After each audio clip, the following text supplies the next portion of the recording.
Hey, it's Catherine, and in today's video, I'm very excited to bring you Shauna from Ignited Decisions. She helps us understand how our thoughts sometimes aren't doing us any favors and gives us tools in how to shift them. She also helps us with boundary setting, something that we all need as we walk this journey of grief. So stay tuned for this episode. It's loaded with tools. You are going to love her energy and all of the practical knowledge that she has. This is going to be one to help you get through your grief.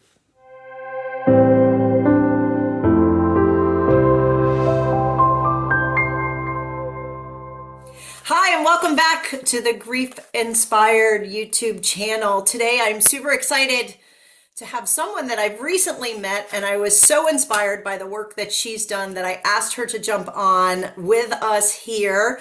Shauna B, welcome. I'm so excited that you're here. I'm so excited to be here. Thank you for having me. Shauna B is a mindset coach, a mom of three, a podcast host, and adventure seeker.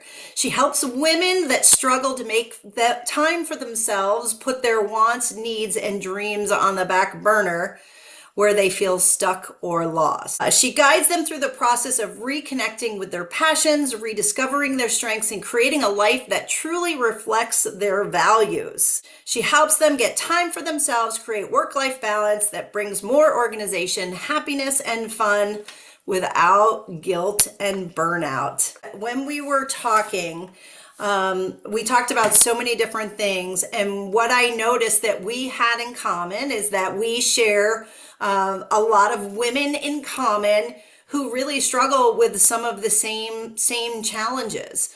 And so I thought it would be really useful to have you come on, and I know that you are not unfamiliar with grief, so we can talk about that as well. But I really just wanted to talk a little bit about the work you do and how you support women. So tell me a little bit more about what you do. Well, I'm a coach and I work with women who are always, when you get lost in the to-do lists and the everyday things and we get stuck on this wheel of just kind of next day, okay, it's Tuesday, Wednesday, Thursday, and then you're sitting there and you're like, oh, I really want to go on that vacation, but I'll have to do that later. And you always push it off. Or maybe you're just like, I really want to do a girls' night, but I'll do that later. And then all of a sudden, like 3 months goes by and you're like, wait a minute, how did that happen? Right. And then the later plan becomes the never plan. To me, like if it later becomes never, then when you're like 80 and you look back on it, you're like, what did I do? I just kept saying later, later, later, and I never actually did the thing. And it's so easy for us because what our doing things are to live our life, to take care of our kids, to make money, to pay the bills and all the things. It's so easy to get lost in that because it's important, right? The trick is not getting stuck sacrificing yourself to put that stuff on the later plan. So it's to remind yourself that you are included because were your own individual before your job and before you had children. You're still that person. So let's remind ourselves of who that person is and what those dreams, wants, and needs are, and bring it to the now plan. And we don't need to be taking big leaps, just little baby steps to get us there because you're still moving in the same direction. You don't want to get too overwhelmed with your jumps, right? So you want to back it up a little bit, break it down to practical, easy steps for you to do. Because sometimes if you're a mom, when you want to take time for yourself, you feel guilty about it. You're like, oh, yeah, but I should be doing this and I should be doing that. And so I live in a world of we're not going to should on ourselves over here. So let's get that out of here. Work on what can you do right now and practice that till you're comfortable and then make it bigger, make more space. Make more space between you and your children. So start in the home and then work from there. And I'm kind of like the hype girl. So I work with women for a 4 month period of time and we dive into them, things that they forget, things that they might not remember about themselves. And then we pick it apart and make it into these tangible steps to take. And then I'm locking arms and like, come on, let's do this. And like your hype girl and guiding you. And if you get stuck, I'm there to help you out of the trench, give you tools that you can use, build that foundation. So when I call release you into the wild, you can go out and you can practice these tools. And then you're like, I got this. I got this. And then you have more what I call heck yeah back in your day. Like I get to do that girls' night. I get to take my vacation and I feel really good about it. And it's hard to explain the feeling until you go through it. But once you have that feeling, you're like, I get this. I get it and I want more. And then that's when the later plan is like, Shh, we're working on the now plan. And then we go from there. Well, and I love this so much because so much about the folks that are following me here, if they've lost a husband or a parent, they can all get tied up in all of the to-dos, and sometimes their identity can be shaken because we're used to being a couple, or we're used to having to be a caretaker or having to do all of the things. And exactly like you said, there's a lack of knowing, like, how do I put me first? How do I take care of myself? And I think that for a lot of the people that I talk to, there's an education that's involved. They have to learn how to do this and how to focus back on themselves. I was joking before we started, right? We did a thing in my course about being able to just ask for help from someone when you need help. And I thought it would be a very easy conversation. And what I found was that it wasn't, is that most women are like, no, I can do it myself. I don't need other people. Thinking of asking for help is somehow makes me vulnerable or is a sign of weakness. So I assume you see that as well, right? Yeah, I call it taking your cape off because it's like we feel like like I will show I'm strong enough if I do this. So it's almost like proving it to yourself. And so Mm. we have this superwoman cape on where we're going to do all the things, and then that leads to anxiety and depression and burnout and all of it because we are made to get help from other people, right? We're made to have this tribe of people of support around us. And so utilize that. It actually makes you stronger by asking for help because then you can take the time that you need to recharge in order to move forward. So it's like this, it's time to take the cape off and work with that, right? So you don't feel guilty with it because you want to be able to do it. And why is it that you think that women typically feel guilty around it? Why is there this sense of guilt around taking care of me, putting me first? I think that for a long time there was this whole women are made to be caretakers. Women are made to do all of that stuff. And that's our job. And that is very, I would say, years ago, because, in a different mindset of women are like rocking businesses and we're like doing amazing things for other people and for this world. And I think that it's very different from what it was even like back in the 50s. Most women were at home. They were taking care of things. They were doing that stuff. They weren't stepping out and starting their own businesses and paving their own way, making their own path. And I think that that's still kind of ingrained in us. If you don't do the work to break that cycle, it's going to stick with you until you break it. Because you literally will just pass the baton on to your daughter. Like if you have a daughter and you're working through this and you don't break that, you're going to just give it to her, which was my driving force for breaking it for me. That's what broke it for me was my daughter. I was like, I am not passing this on to her and no thank you. And so I did all the work for myself. So then she doesn't have to deal with that when she's older. You can break free from it. You can do it. I think it's just willing to like stick a toe in for a little bit of change, a little bit of difference, and trying it out to see how it feels. Well, yeah. So tell me a little bit about how did you get into life coaching? How did you end up here Yeah, doing this for women? there's a couple big things. I have three things actually. So one was my childhood was a little challenging. We had some things, there was some traumatic situations that were in my childhood where I had to grow up very quickly. And I saw my mom go through a lot of stuff and she sacrificed herself over and over and over again. And I remember thinking, this cannot be what it's like. Like, this cannot be what it's like. And then fast forward, once I got a divorce and a loss of my idea, right, of this happy family of all of us together and growing old together and all the things that I wanted was no longer there. So I had to grieve this expectation that wasn't going to be. And I lost myself in that because I was picturing that.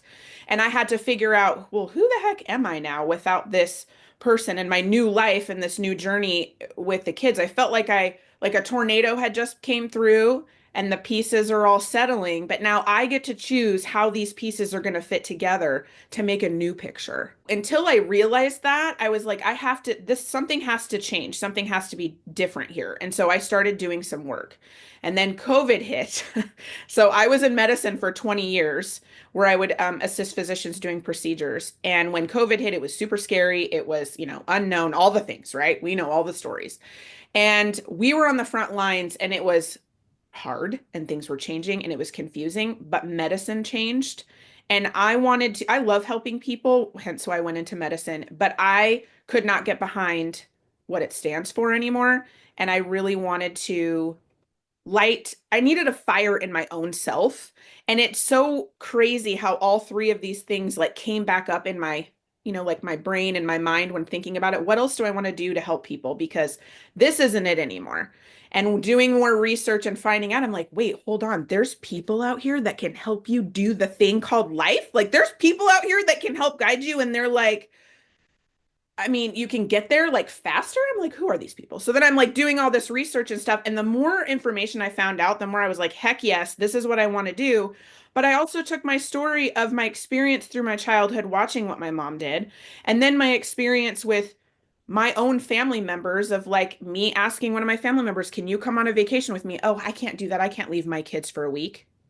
And I'm like, but what would that be like if you could leave your kids for a week? And she's like, wait, what?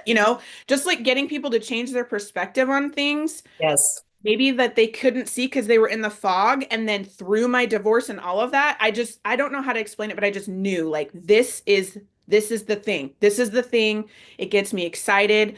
Like when a client has a breakthrough or they see the thing, I'm crying, they're crying. We're like, oh my God, this is so great. It's like so much happiness. And then to see what they do with all of that afterwards is so awesome. It's so awesome to see.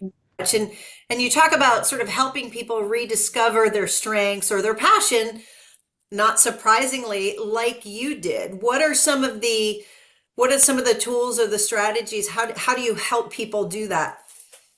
Well, one of the things I like to do is I call it hitting the pause button. When I was looking into like, how do I even change? Like, how do I want to do this? When I'm putting the pieces back together after the tornado, for example, I'm like, how do I want this to look? Like, what do I want this to look like? How do I want to be and show up, for my kids and for myself and, for my new journey, basically. And I noticed I did what I call thought challenge. So what I did was I started looking at kind of how I talk to myself and what I think about myself during this process.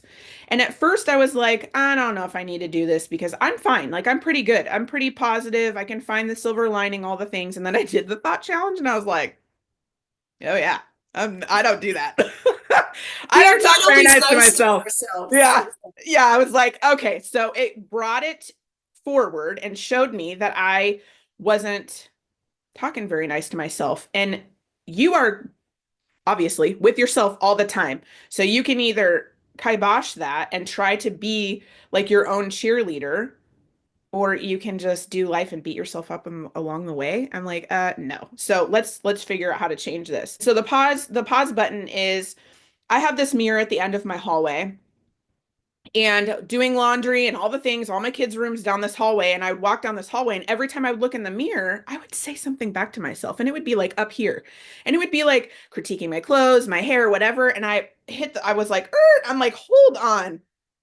This mirror, like this, at first I'm like, I got to get rid of this mirror. And then I was like, no, I don't.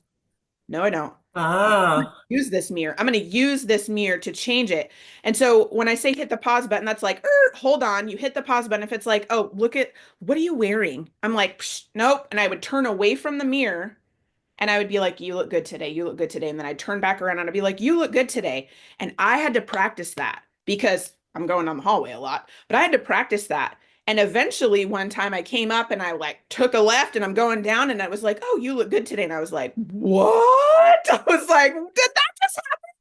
I'm like, yes, that just happened. I just did that. And because I did that one thing, it was like on, man. It was on. I was like, all the things. Let's keep retraining. Let's keep pausing and reframing it to a positive and just doing that. And I just did it over and over and over again. And then I found that when what I call my brain dragon comes up and starts talking crap to myself, I could shut it down and train it to either be quieter or not exist anymore by using this tool. So you call it a brain dragon, meaning Yeah. the thing that says the negative, Yeah. the things that are in our head. Because we talk a lot about that around here in terms of our thoughts really dictate how we feel. And Mhm. particularly when we're going through grief, we kind of feel crummy already. And so, just as a baseline, and then when you start saying even more negative things, like I think you mentioned the shoulds, right? I should have done this, I should have done that, or I should be feeling better by now. There's so many shoulds that we deal with over here. That being able to replace that, and I love that, changing the brain dragon, I guess is what you called it there, and training the dragon Mhm. to Mhm. then switch that thought, if I'm getting it correct, and Yeah. saying, okay, what's the positive of that? And I Mhm. also love that you say like it's a practice, Mhm. because it's not like a one-time thing. It's like, how many times did you have to go to that mirror Mhm. till you had that revelation where you're like, wait, I just said something good without even having to hit that pause button. Yeah, and I think that sometimes it's hard for us to realize that our thoughts are habits as well. Because when we're doing things physically, it's easier for us to be like, oh, habit routine. Well, you have habit and routines also with your thoughts, right? Your dragon's always going to be with you. How big do you want it to be? Do you want it to Mm. come in and take over and it's controlling everything that you're doing, which it loves to eat up, fear, anxiety, worry, doubt, all that stuff. That's like its jam. Or you can train it and it's this little teeny dragon that you can be like, nope, not today. Sorry. I But we got don't this. want to feed the dragon. Correct. Yeah. Yeah. I love this. And I know that we mentioned before that you do some work with boundaries as well. And sometimes doing work and being able to put up a boundary, particularly we women don't always know. And again, that's a practice too in terms of putting up that boundary. How do you help people do that? And how do you decide what the boundaries should be? That's a really good question. So it's completely by the individual that I work with. Mhm. So sometimes it's like they're circling it. It's almost like they know they're there. So I there's a lot of discovery and figuring it out of what they actually need, but also understanding that boundaries like deepen relationships and they're like promises that you're also keeping to yourself. Like there's many different things of boundaries, right? They don't always have to be like harsh and mean and like, a lot of people just associate boundaries with that. And Mhm. it's not from that. Like they should come from a place of love to deepen the relationship, right? And so finding out, let's stop circling, right? Finding out what the need is and then discovering that that's actually a boundary. So seeing it in a different light and then being like, and it's okay to do that. But then trying it out. So boundaries are the same. You want to try it on little things because this boundary might be really hard. That's okay. Let's try boundaries here. Let's try boundaries with something easier to get to that because that's the goal is to get to this boundary that then it won't be as hard because you're practicing, having these boundaries over and over again. And then you're like, oh, this hard one doesn't seem so hard anymore. Right.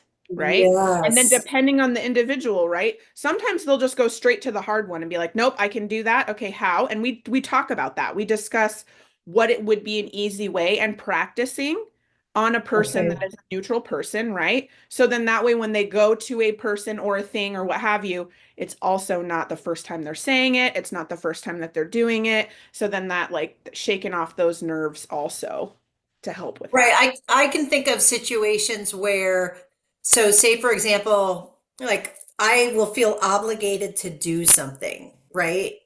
I don't have the time to do it.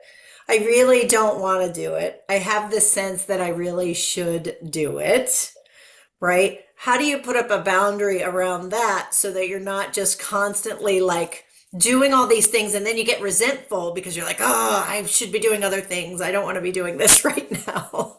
Hmm. Well, how do you combat that? Like, what should I do in that scenario? The situation is like there's these five things and multiple people are involved, and you're like divvying it up. I would present it as, okay, how can we divvy up these five things between these three people? Because I have time for these things. You know what I mean? Like claiming what you do have time for. So you're still moving it in the positive route, right? I can do these Okay. things.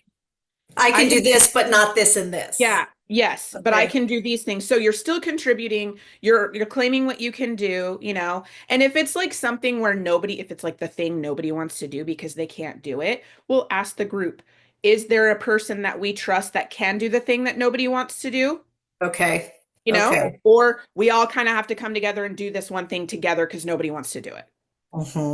So you're Hmm. still supporting either way, right? You're still coming together either way. Um, if it's like an individual that that just has the thing that they should be doing and all of that, that's a different thing. You have to go in and see what is truly important to give your time to. Is this worth my time? Is this something I want to? If I'm already questioning it and being like, I'm doing it to appease somebody else, it's okay to say no because you're actually saying yes to yourself. Oh, wait, say that again. It's okay to say no. Because you're actually saying yes to yourself, which is empowering you, which is building yourself up and filling up your cup. Oh, I love Yeah. that so much.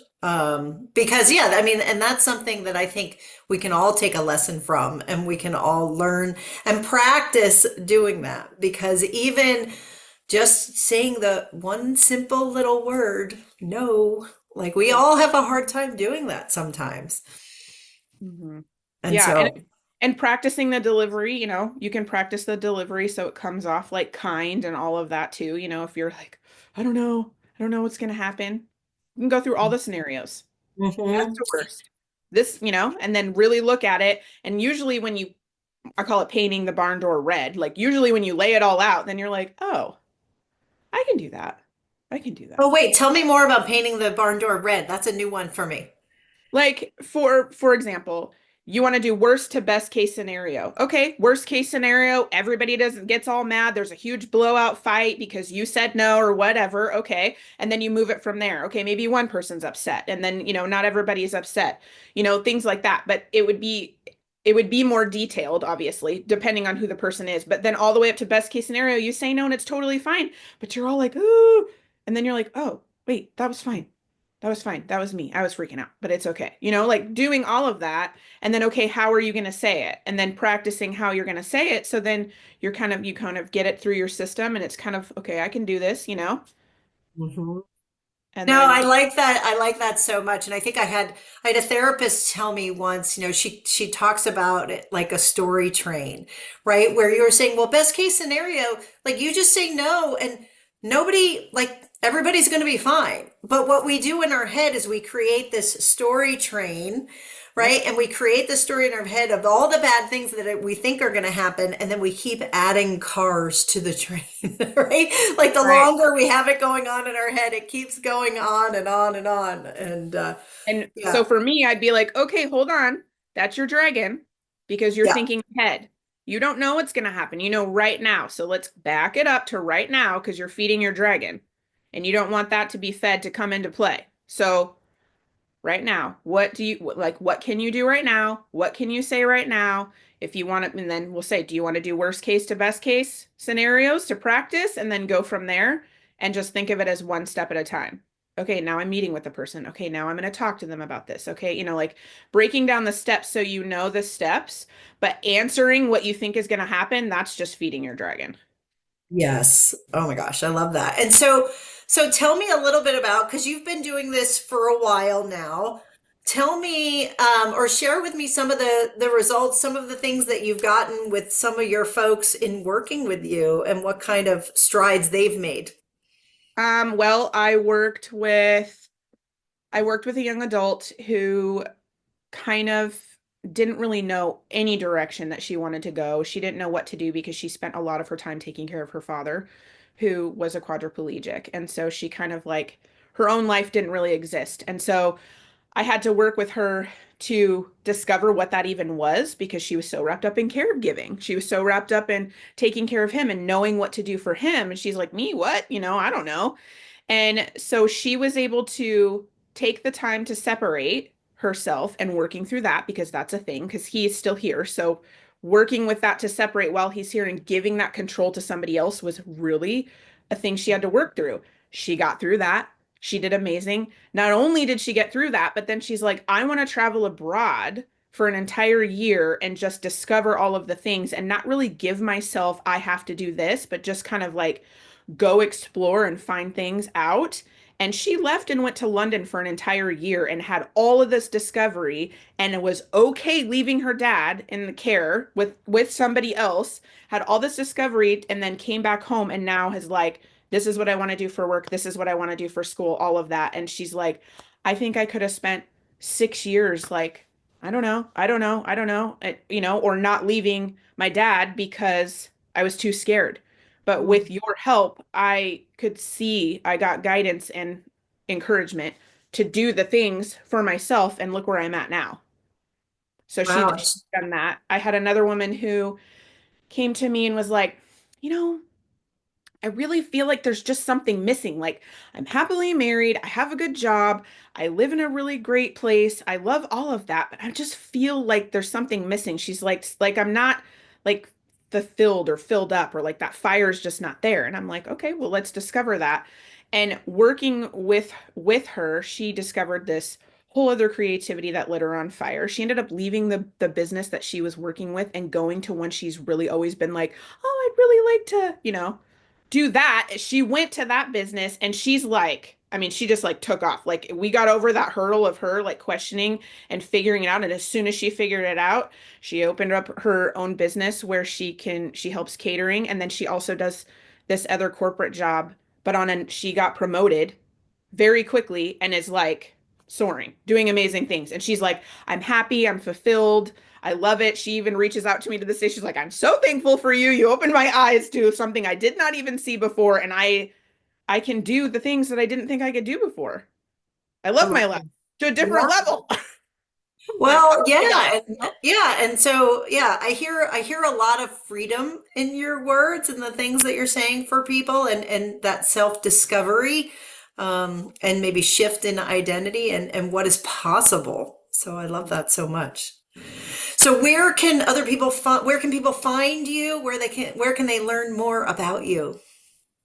Well, I have a website that they can go to. It's www.igniteddecisions.com. That's my website that has everything on there. I have little goodies on there that people can download for free that can help with tools. My podcast episodes, the last 3 podcast episodes I've done are on there as well. Or you can look up my podcast. It's Release Your Inner Power, and it's on any of the podcast platforms that you listen to. I have tools that I release each week to help out with certain subjects. So you can go and look in there and see what can help you with that. Or they can find me on Instagram and Facebook, Shauna with Ignited Decisions, and you can message me there.